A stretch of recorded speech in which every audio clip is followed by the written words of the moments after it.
I was in Atlanta sitting inside a hotel conference room when the notification came through. At first, I thought it was another spam email. Then I saw the subject line. Congratulations on the pending sale of Harbor and Stone Logistics. My company, my name, my business. The same business my family had mocked for 8 years. The email came from a commercial acquisitions firm I had never spoken to. Attached was a purchase agreement for $4.6 million, marked as accepted by seller. The seller's signature was supposed to be mine. It wasn't. I stared at the screen for a full 10 seconds before my phone started vibrating again. This time it was a bank alert. Large transfer attempt blocked. Verification required. My hands didn't shake. That surprised me. Maybe because deep down, some part of me had been expecting something like this for years. Not the exact crime, not the forged documents, not my family trying to sell the company I built from nothing. But the betrayal, that part wasn't new. I stepped out of the conference room and called my attorney, Evelyn Ross. She answered on the second ring. Lena, what's wrong? I forwarded her the purchase agreement. My family is trying to sell my company. There was silence for a few seconds. Then I heard her chair move. I'm opening it now.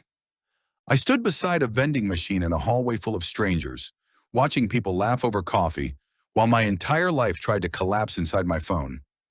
Evelyn spoke again, slower this time. This agreement lists your father as acting managing partner. He's not. It says your brother is chief operating officer. He's not. And your mother signed as financial custodian. She has never worked one day in my company. Another pause. Then Evelyn said the words that made everything clear. Lena, they forged a board resolution. I closed my eyes.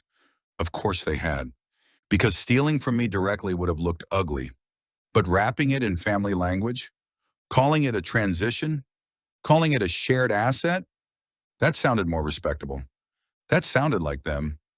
The family group chat had 52 unread messages. My father had sent the first one. Dad, big day for the family, finally turning Lena's little delivery thing into real money. My brother replied with a champagne emoji. Marcus, about time. I already told Tasha we can start looking at houses. My mother sent a prayer hands emoji.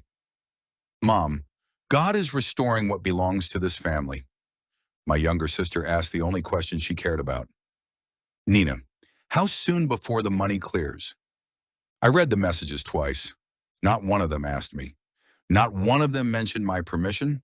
Not one of them even pretended the company belonged to me. To them, my work had always been family property. My success was just something they had not figured out how to collect yet.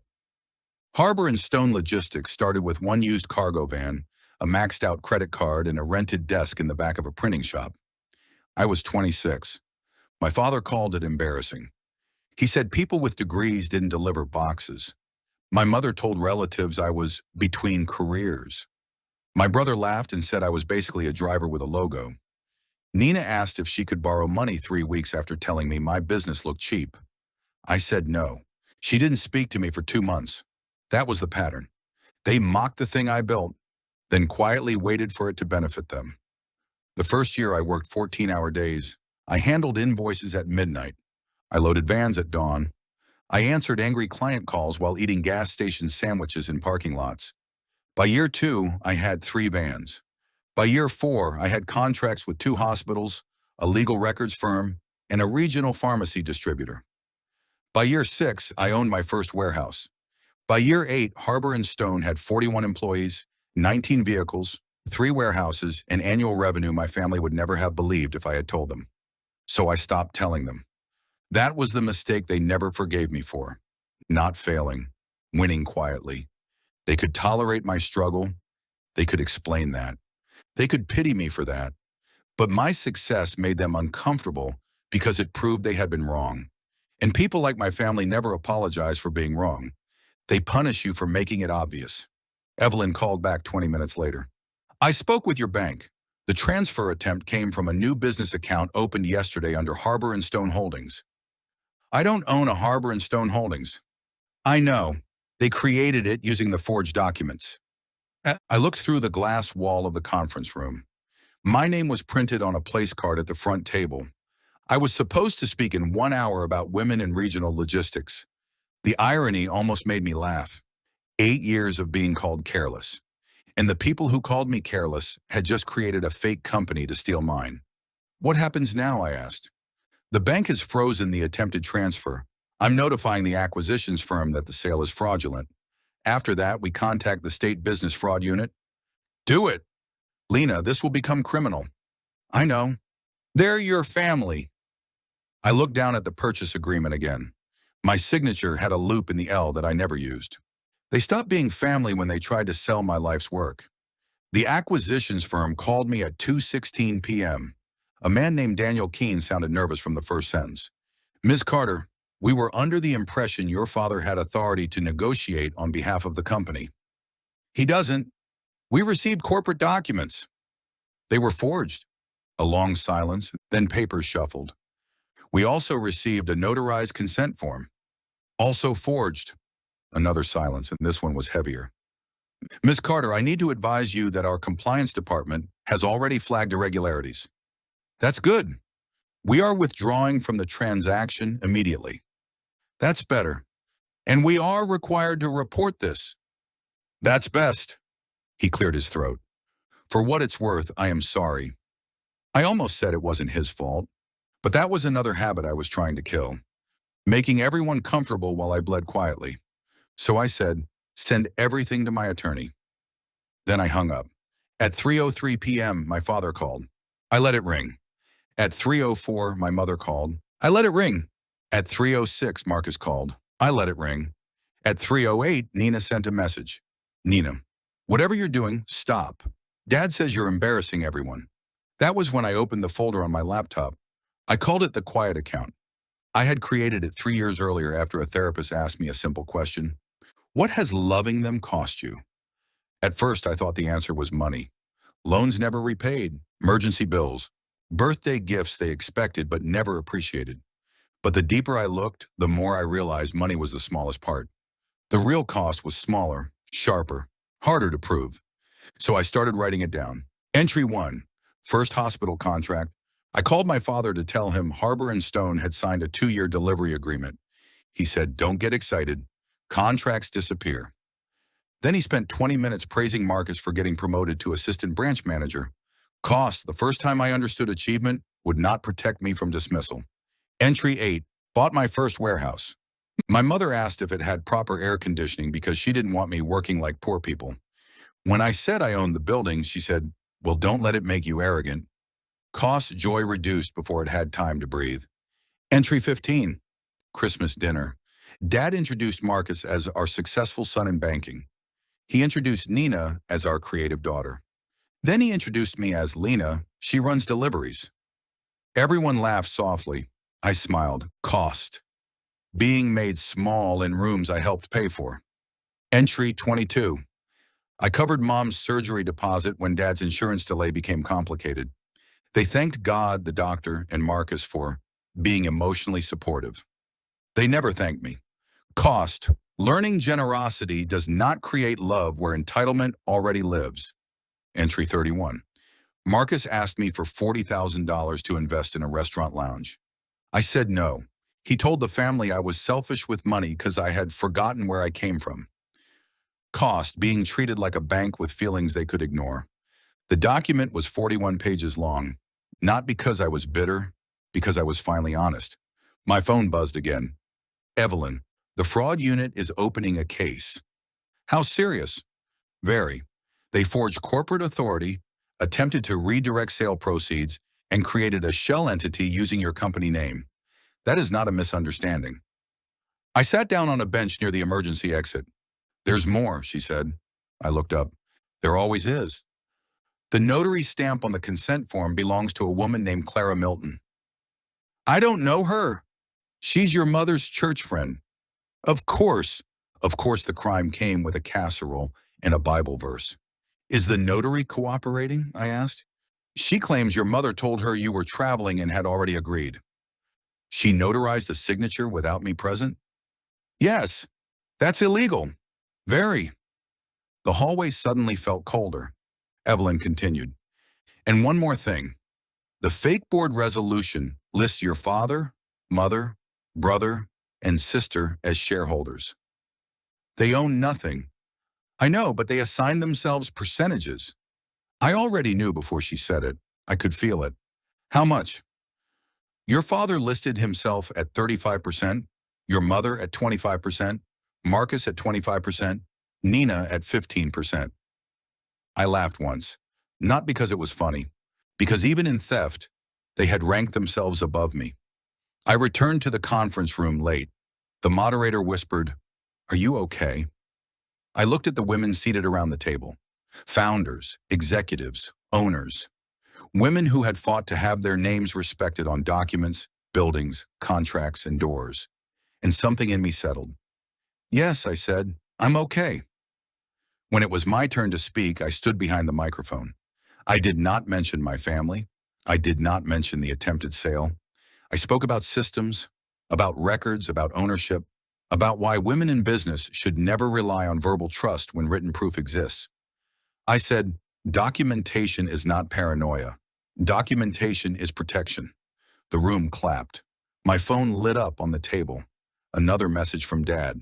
"Dad, you need to remember who raised you." I turned the phone face down. For the first time in my life, I did not feel like answering. The police went to my parents' house on Friday morning. I know because Nina called me screaming. "You sent police to Mom's house?" "No, their choices did." "You're disgusting. I'm not the one who forged documents. Dad said you were going to approve it eventually." "Eventually is not consent. Family helps family. Family doesn't steal companies." She went quiet for 2 seconds. Then she said the sentence that burned away the last soft part of me. "You were never going to use all that money anyway." There it was. The truth. They didn't think they were stealing from me. They thought they were correcting my selfishness. In their minds, I had too much. They had less. Therefore, they deserved mine. I hung up without another word. The charges came in stages. First against my father. Forgery. Attempted wire fraud. Corporate identity theft. Conspiracy to commit business fraud. Then my mother. Forgery.